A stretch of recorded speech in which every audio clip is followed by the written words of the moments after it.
பிரியமானவர்களே, இயேசுவின் நாமத்தில் என் அன்பின் வாழ்த்துக்கள். மாதத்தின் கடைசி நாளுக்குள்ள வந்துட்டோம். இந்த மாதம் முழுவதும் ஆண்டவர் அற்புதமாய் நடத்தினார்ல. ஆண்டவர் வாக்கு கொடுத்தபடி பயத்தை எல்லாம் நீக்கி சமாதானத்தை கொடுத்து மகிழ்ச்சியா நடத்தினார்ல. ஆண்டவருக்கு நம்ம நன்றி சொல்லணும். எத்தனை விதமான ஆபத்துகள், பிரச்சனைகள், போராட்டங்கள் வந்த போதிலும் நம்ம கூடவே இருந்து ஆறுதல் படுத்தி நடத்தினார். ஆண்டவரே உமக்கு ஸ்தோத்திரம், உமக்கு நன்றி. ஆண்டவரே உமக்கு ஸ்தோத்திரம் செலுத்துகிறோம். நன்றியோடு இருந்தா வருகிற நாட்கள் நமக்கு ஆசீர்வாதமா இருக்கும். அதனால இன்றைக்கு ஆண்டவர் சொல்ற ஒரு வாக்குத்தத்த வசனம் பாருங்க. 128 சங்கீதம் 2வது வசனம். உன் கைகளின் பிரயாசத்தை நீ சாப்பிடுவாய், உனக்கு பாக்கியமும் நன்மையும் உண்டாயிருக்கும். என் மகனே, என் மகளே, உன் கையின் பிரயாசத்தை நீ சாப்பிடுவாய். நீ உழைக்கிற, பாடுபடுகிற அந்த உழைப்பின் ஆசீர்வாதத்தை நீ அனுபவிப்ப. சொல்லுவாங்க, நான் கஷ்டப்பட்டு உழைக்கிறேன், ஒண்ணுமே நான் சாப்பிட்டு சந்தோஷமா இருந்த மாதிரி தெரியல அப்படின்னு சொல்லி. சிலர் உழைக்காம சாப்பிட நினைப்பாங்க. உழைக்கணும், பிரயாசப்படணும். சோம்பேறிகளுக்கு ஆண்டவர் உதவி செய்ய மாட்டார்.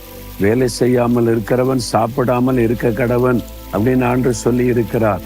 கையின் பிரயாசம், நம்ம கடினமா உழைச்சி பிரயாசப்படும் போதுதான் அதுதான் நமக்கு ஆசீர்வாதமா இருக்கும்.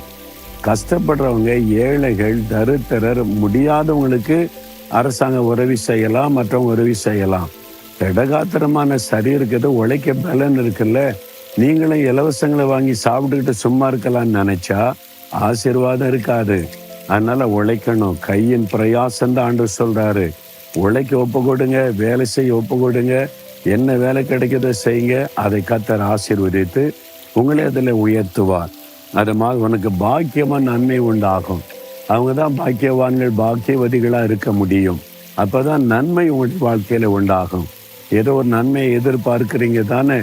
உங்க வாழ்க்கையில, குடும்பத்துல, ஊழியத்துல, தேவையில அந்த நன்மையை கர்த்தர் அருளி செய்வார்.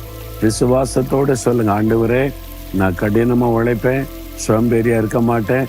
என் பிரயாசத்தின் பலனை எனக்கு தந்து எனக்கு நன்மை தருகிறீர். என்னை பாக்கியவானாய், பாக்கியவதியாய் ஆசீர்வதிக்கிறீர். ஸ்தோத்திரம்னு சொல்லுங்க. அந்த ஆசீர்வாதம் உங்களுக்கு உண்டாகும். ஆண்டவரே, என் கையின் பிரயாசத்தை ஆசீர்வதிக்கிற தேவனே, நான் உழைக்கவும் பிரயாசப்படவும் என்னை ஒப்பு கொடுக்கிறேன். எனக்கு பாக்கியத்தை, நன்மையை தந்து வாழ்நாள் எல்லாம் என்னை ஆசீர்வதிக்கிற அன்பிற்காக ஸ்தோத்திரம். இந்த மாதம் முழுவதும் என்னை ஆசீர்வாதமாய் நடத்தி அற்புதமாய் பாதுகாத்து நடத்தின தேவன் வருகிற மாதத்திலும் என்னை ஆசீர்வாதமாய் நடத்த போகிற அன்பிற்காய் ஸ்தோத்திரம், ஸ்தோத்திரம்.